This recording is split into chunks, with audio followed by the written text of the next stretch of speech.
الشيطان الرجيم بسم الله الرحمن الرحيم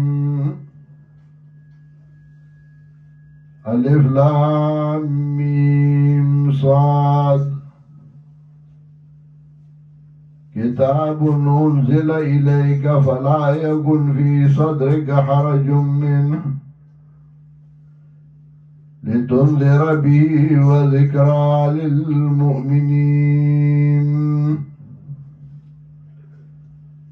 اتبعوا ما أنزل إليكم من ربكم ولا تتبعوا من دونه أولياء قليلا ما تذكرون وكم من قرية أهلكناها فجاءها بأسنا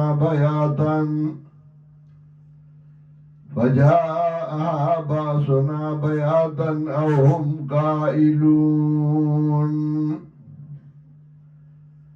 فما كان دعواهم إذ جاءهم بأسنا إلا أن قالوا إنا كنا ظالمين.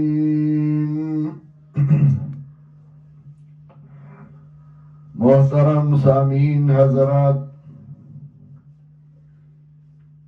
چونکہ 2 دن درس ہم نے پشتوں میں دیا، کچھ ساتھی پنجاب اور ڈیرہ اسماعیل خان سے بھی تشریف لا چکے ہیں۔ ان کی چاہت ہے، ان کی آرزو ہے کہ آج کا درس اردو میں کیا جائے۔ میں نے آپ کے سامنے سورۃ الاعراف کے چند آیات تلاوت کی۔ ہوشیار اور عقل مند انسانوں میں وہ ہے جس کے باتوں میں ربط ہو، اگر ربط نہ ہو تو اس کے باتوں میں تاثیر نہیں ہوتا۔ جب اللہ تعالی کا کلام ہو تو اس میں ضرور ہر بات میں دوسرے بات کے ساتھ ربط اور تعلق ضرور ہوا کرتا ہے۔ اسی طرح ہر آیت کا آیت کے ساتھ، سورت کا سورت کے ساتھ،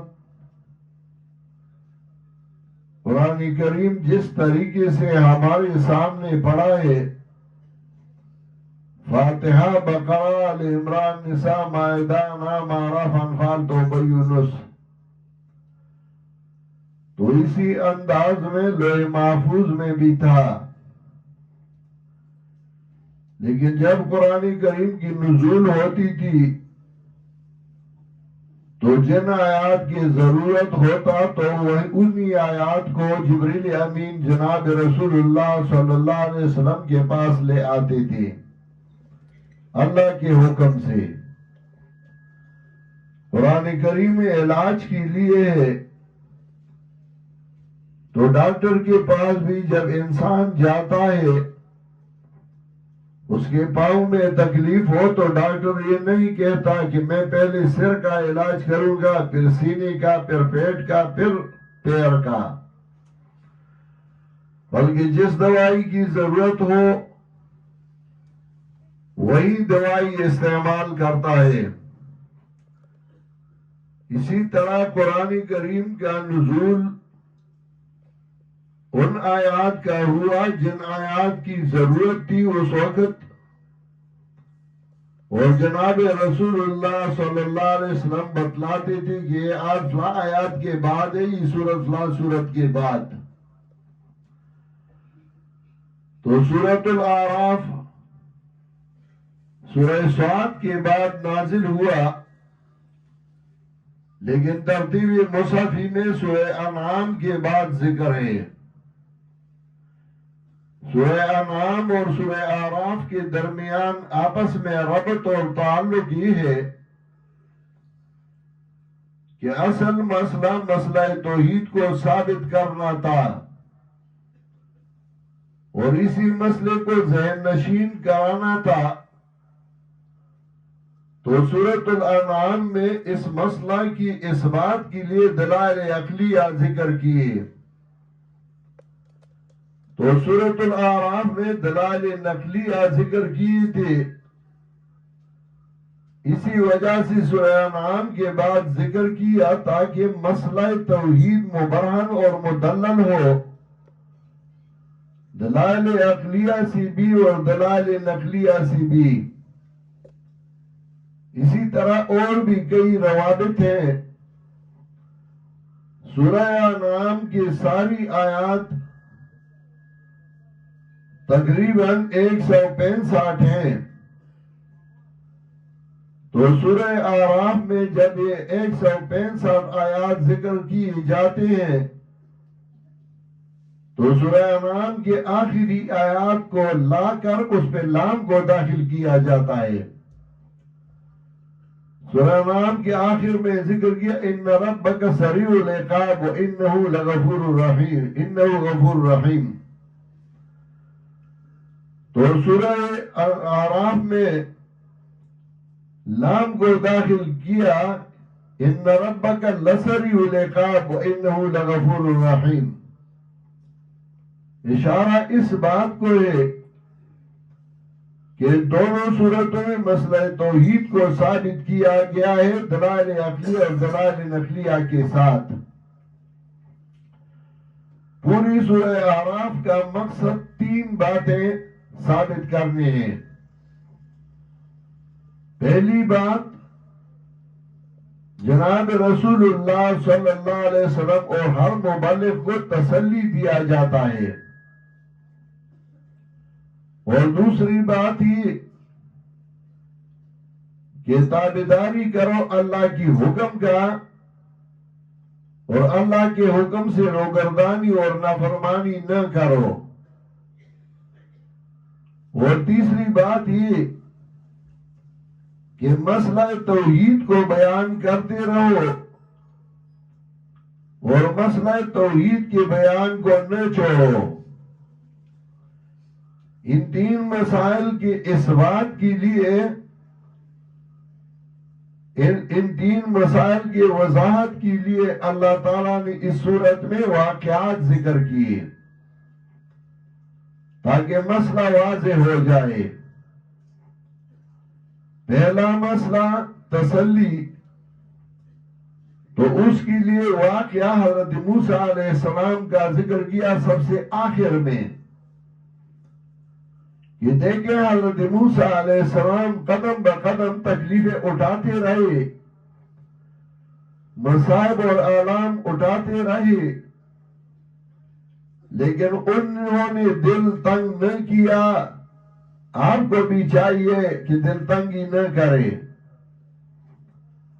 دوسرا مسئلہ جو اتباع ما انزل ہے کہ اللہ نے جو کچھ نازل کیا اس کی تابعداری کرو.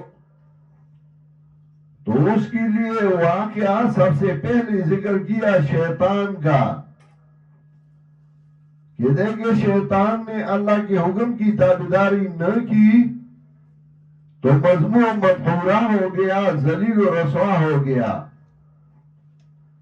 اس کا مطلب یہ ہے کہ جس نے اللہ کی حکم سے روگردانی کی اس کا انجام شیطان جیسے ہوگا. اور تیسرا مسئلہ کہ اللہ کے حکم کی تابعداری توحید کا بیان کرتے رہو، توحید بیان کرتے وَدُوهُ مُخْلِصِينَ لَهُ الدِّينَ. تو اس کے لیے مختلف واقعات درمیان میں ذکر کیے، حضرت نوح علیہ السلام کا، حضرت ہود علیہ السلام کا، حضرت صالح علیہ السلام کا، حضرت شعیب علیہ السلام کا،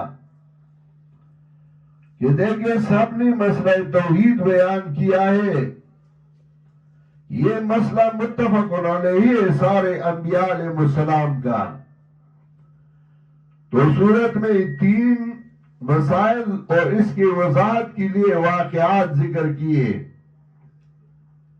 پہلا مسئلہ تسلی کہ دل تنگی نہ ہو، ایسا نہ ہو کہ ایک دو دن مسئلہ بیان کرے اور پھر دل تنگ ہو جائے کہ لوگ ویسے بھی نہیں مانتے، میں اس کو چھوڑ دوں گا۔ نہیں، اللہ نے فرمایا کتاب انزل الیک فلا یکن فی صدرک حرج منہ لتنذر به وذکرى للمؤمنین۔ یہ عظیم شان کتاب، بڑے شان والا کتاب، انزل الیک تمہاری طرف نازل کیا گیا، فلا یکن فی صدرک حرج منہ، آپ کی سینے میں تنگی نہ آئی ان کے بیان کی وجہ سے، لتنذر به وذکرى للمؤمنین، اسی لیے کہ ڈراؤ اس کے ذریعے لوگوں کو اور پند اور نصیحت مومنین کے لیے۔ قرآن کے دو فائدے ہیں، پہلا یہ کہ جو نافرمان ہیں ان کو ڈراؤ، اور جو فرمان بردار ہے، تابعدار ہے، ان کو پند و نصیحت کرو، بشارت دو۔ اگر کسی بھی خطیب اور مقرر کے بیان میں صرف بشارات ہو، وہ تقریر و بیان و کامل اور مکمل نہیں، اور اگر صرف ڈرانا ہو، بس فتوے ہو کفر کے، ہر ایک پہ فتوہ ہے، پھر بھی اس کا کوئی فائدہ نہیں۔ جو تابعدار ہیں ان کو بشارت دو، ان کو پند و نصیحت دو، اور جو نافرمان ہیں ان کو ڈراؤ۔ اس مسئلے کی وضاحت کے لیے سب سے آخر میں حضرت موسیٰ علیہ السلام کا واقعہ ذکر کیا۔ دیکھیں حضرت موسیٰ علیہ السلام وہ آئے اور فرعون کو مسئلہ توحید بیان کیا، فرعون نے خلاف کیا، مقابلہ کیا، لیکن حضرت موسیٰ علیہ السلام نے اپنے کام کو نہ چھوڑا۔ اس کو آیت نمبر 103 میں ذکر کیا، ثم بعثنا من بعدهم موسیٰ بآیاتنا إلى فرعون وملئه فظلموا بها فانظر كيف كان عاقبة المفسدين۔ بطور تمہید آیت ذکر کیا، پھر تفصیل۔ ثم بعثنا من بعدهم موسیٰ بآیاتنا إلى فرعون وملئه فظلموا بها، ہم نے موسیٰ علیہ السلام کو فرعون اور ان کے وزیروں کے پاس بھیجا، فظلموا بها، انہوں نے ظلم کیا ان آیات پر، فانظر کیف کان عاقبۃ المفسدین، دیکھو انجام مفسدین کا انجام کیسا ہوا۔ مختصر ذکر کیا، موسیٰ آیا، مسئلہ بیان کیا، بادشاہ کو، وزیروں کو انہوں نے نہ مانا، ان کے انجام کو دیکھو انجام کیا ہوا، پھر تفصیل شروع کیا۔ وقال موسیٰ یا فرعون انی رسول من رب العالمین۔ انبیاء علیہ السلام کا کام یہ تھا کہ وہ سب سے پہلے اپنے مقام اور اپنی حیثیت کا اظہار کرتے تھے۔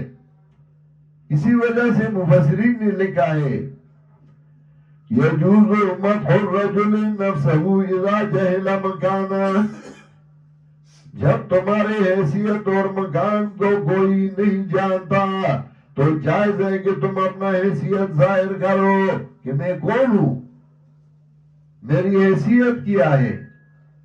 پھر حضرت موسیٰ علیہ السلام کا واقعہ تفصیلا ذکر کیا۔ دیکھیں حضرت موسیٰ علیہ السلام قدم قدم تکلیفیں اٹھائی، اذیتیں اٹھائی، مصیبتیں اٹھائی، لیکن انہوں نے دل تنگ نہ کیا۔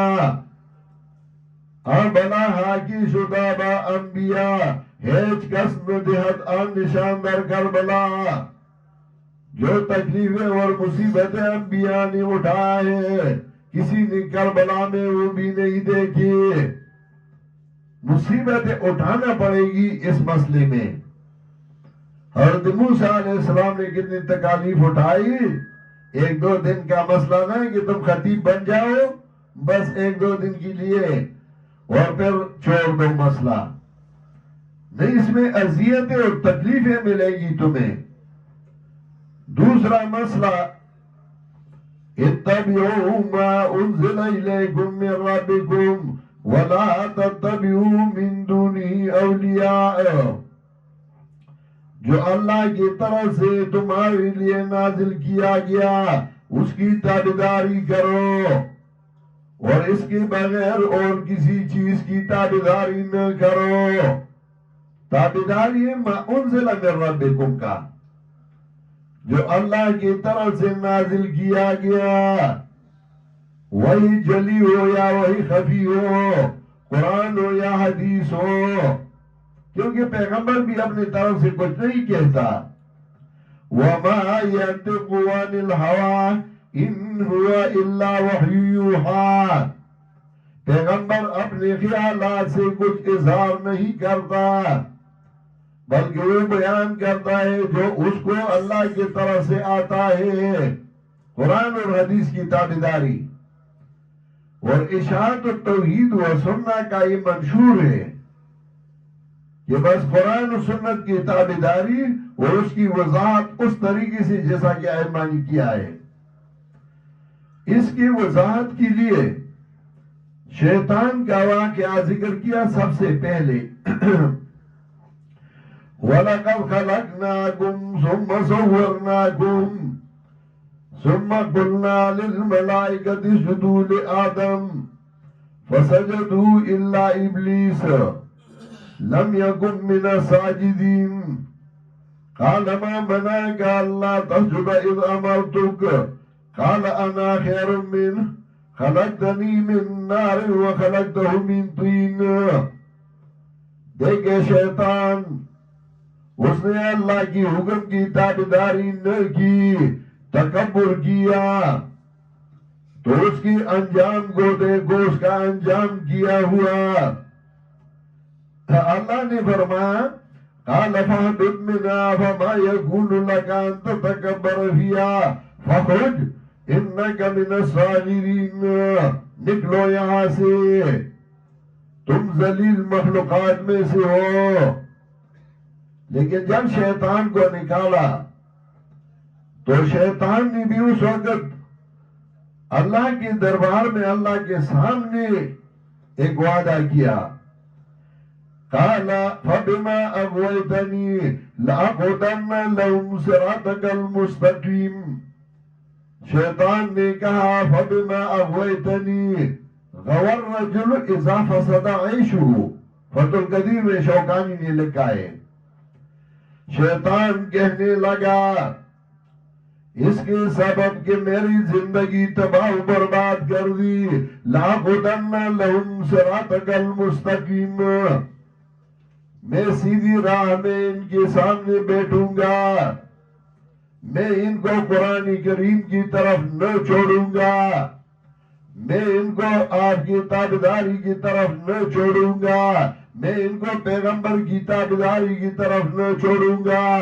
میں ان کو عبادت کی طرف نہ چھوڑوں گا. اور جو کچھ کہا تھا ابھی تک کر رہا ہے. قرآن کریم کے آپ دوسرے طرف جاؤ کوئی کچھ نہیں کہتا. لیکن اگر آپ کہتے ہیں کہ میں 3-4 دن کے لیے جا رہا ہوں اجتماعی پنجبیر میں، بہت سارے لوگ آپ کو منع کرتے رہیں گے. بہت سارے عوارض پیدا ہو جائیں گے. اور شیطان نے کہا اگر چلے گئی بھی ثم لآتینہم من بین ایدیہم ومن خلفہم وعن ایمانہم وعن شمائلہم ولا تجد اکثرہم شاکرین. میں کبھی آگے سے آؤں گا، کبھی پیچھے سے آؤں گا، کبھی دائیں سے آؤں گا، کبھی بائیں سے آؤں گا. ولا تجد اکثرہم شاکرین. ان میں سے اکثر تابعدار نہیں ہوں گے، تمہیں تابعدار نہیں ملیں گے۔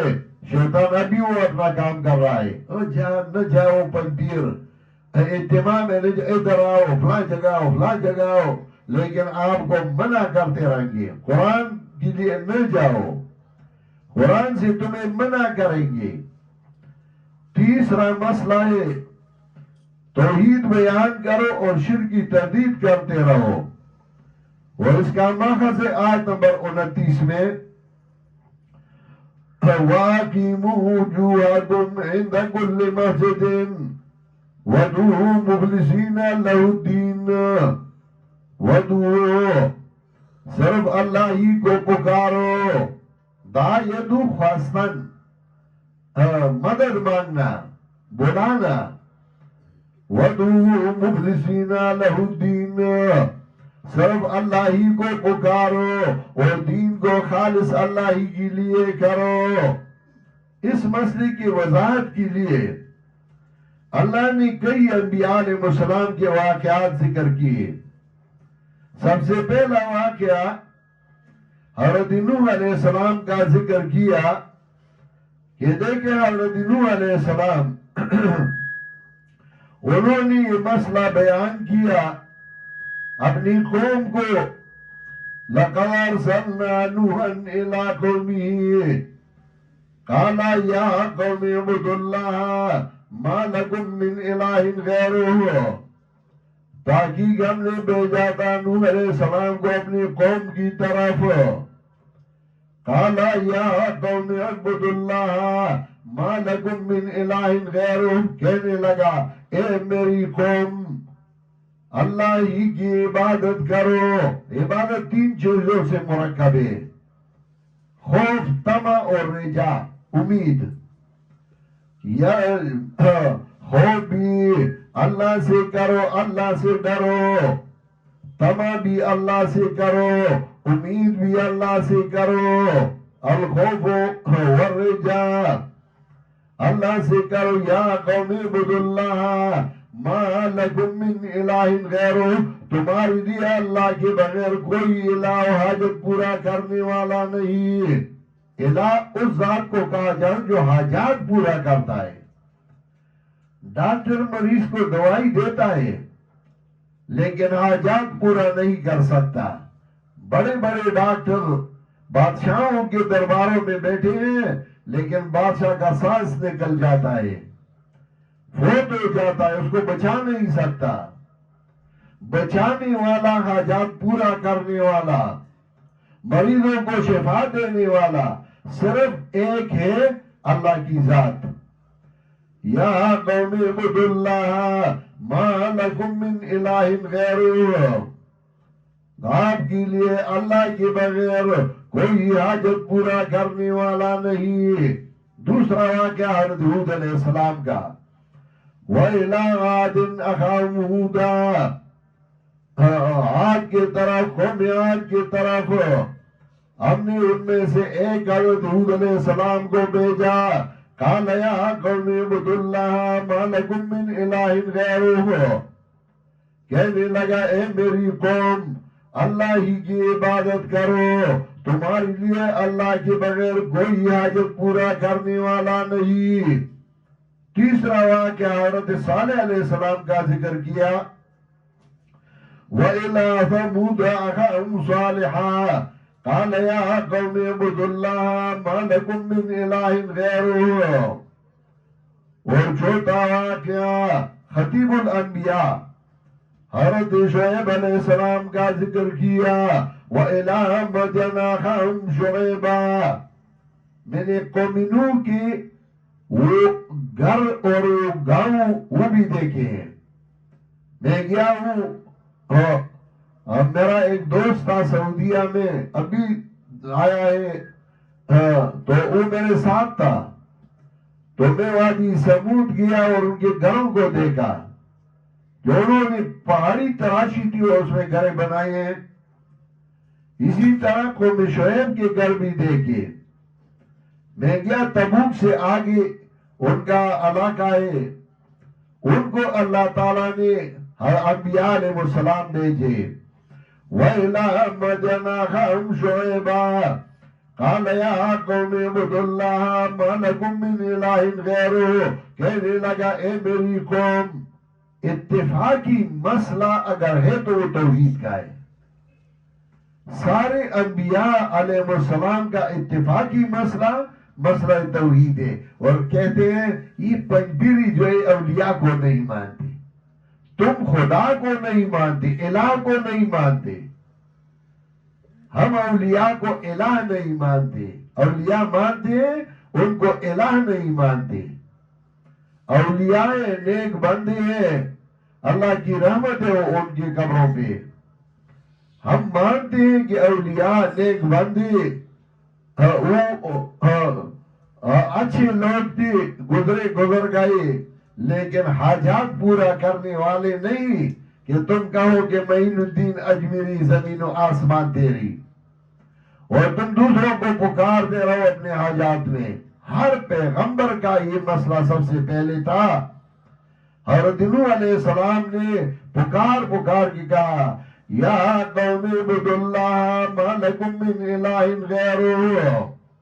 حضرت ہود علیہ السلام کہنے لگے یا قوم اعبدوا اللہ ما لکم من الہ غیرہ. حضرت صالح علیہ السلام کے پکار کی کہتی تھی یا قوم اعبدوا اللہ ما لکم من الہ غیرہ. خطیب الانبیاء شعیب علیہ السلام فرماتی تھی یا قوم اعبدوا اللہ ما لکم من الہ غیرہ.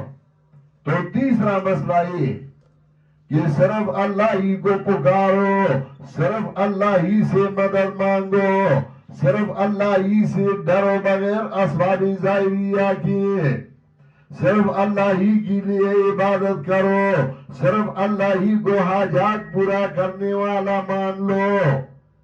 سورت میں 3 مسائل اور اس کے وضاحت کے لیے واقعات ذکر کیے تاکہ ہمیں یہ مسائل واضح ہو جائے اور اس پر عمل کیا جائے. اللہ تعالیٰ ہم سب کو عمل کرنے کی توفیق عطا فرمائے. انشاءاللہ آج تقریباً 10 بجے میں بیان شروع کروں گا اور پھر میں کوشش کرتا ہوں کہ 11 ساڑھے 11 بجے اختتامی دعا ہوگی. میری دعا ہے کہ اللہ تعالیٰ آپ سب کو اپنے گھروں میں بخیر خیریت پہنچائے. جن کی ضروریات ہیں ان کے لیے دعا کرے کہ اللہ تعالیٰ ان کے حاجات و ضروریات کو پورا فرمائے. جنہوں نے ہمیں قرآن کریم سکھایا ہے ان کے لیے دعا کیجئے کہ اللہ تعالیٰ ان کی قبروں پر رحمت برسائے, رحمت کی بارشیں برسائے. جو مسلمان مومنین مرد و خواتین بڑے چھوٹے وفات پا گئے ہیں اللہ تعالیٰ ان کی مغفرت فرمائے. جن کے اولاد نہیں اللہ تعالیٰ ان کو نیک صالح اولاد عطا فرمائے. جن کے جتنے حاجات ہیں اللہ ان کو پورا فرمائے. یہ مرکز جو توحید و سنت کی صدا بلند ہوتی ہے ادھر سے, اللہ تعالیٰ اس مرکز کو ہمیشہ آباد رکھے. اس مرکز کے ساتھ جو معاونین ہیں اللہ تعالیٰ ان کے آل و عیال میں ان کے اولاد میں برکت عطا فرمائے. اللہ تعالیٰ ہم سب کو یہ توفیق دے کہ آخر دم تک اس مسئلے کو بیان کرتے رہے. وصلی اللہ تعالی علی خیر خلقہ محمد و آلہ و صحبہ اجمعین.